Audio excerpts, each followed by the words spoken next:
Hey guys, quick update because we have moved. That did happen. We moved out, our sale closed, we got the money in our bank. So that is the good news, and that is pretty much the only good news. It was the most drama-filled Friday I've ever experienced in my life. So we moved out. All our stuff was on the truck. The truck was on the road to our new house, 70 miles north. We were on the road, and I called the property management of the rental to get the code of the lockbox so we could get in and that the movers could get in.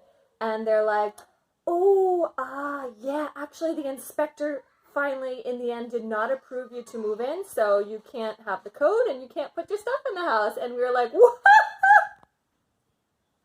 I almost practically had a nervous breakdown in the car. Like, I thought I was going to throw up. I'm like, what do we do?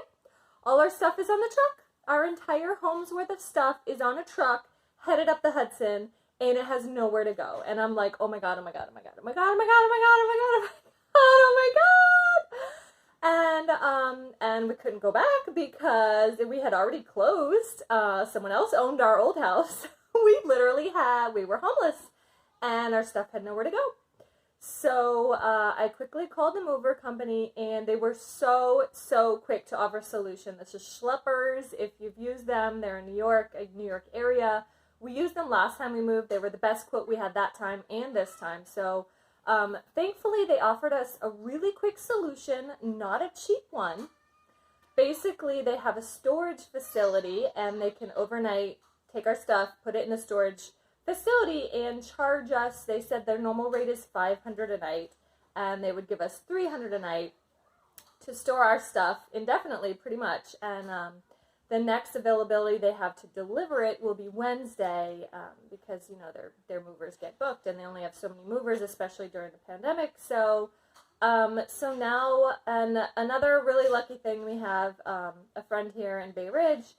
They've been out of the city for months now. They've been staying with family upstate and across different areas in the countryside. So she quickly texted me and said, you need a place to stay. Our neighbors have our key. Come stay at our place. And I was like, oh my gosh, you're our savior. So we're staying at her place for free. I love you. Thank you so much. And they have similar aged kids, so they have a ton of toys. Our kids are in like seventh heaven.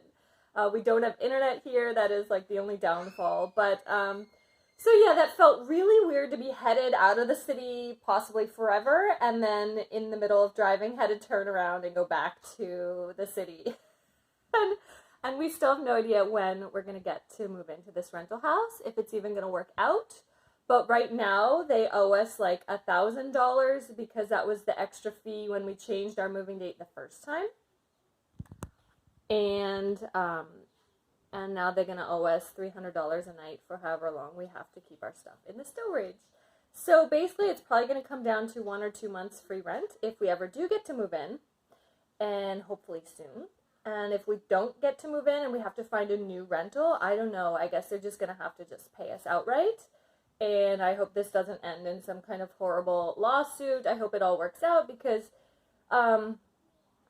something went wrong with the original owner selling it to the current owner. The sale didn't go through right, and when the property management took on this new house, new property, and they went to set up the water, turn the water back on, it triggered something, and the water company is like, wait, we didn't know this was sold.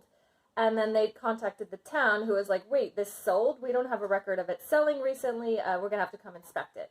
And that's when they inspected, and they saw all the renovations that were done and so many repairs that had to be fixed to bring it up to code, including major electrical work. And the electrician they hired to do the repairs was apparently crappy. Probably was really, really low baller from Craigslist or something. Who knows? Anyway, he did the repairs, and they didn't pass the inspection. So the town inspector is like, listen, nobody can move there until it's up to code. So the electrical inspector has to pass it, and then the town inspector has to pass it, and then we can move in. So we're hoping it's this week, but stay tuned. We are homeless until then, but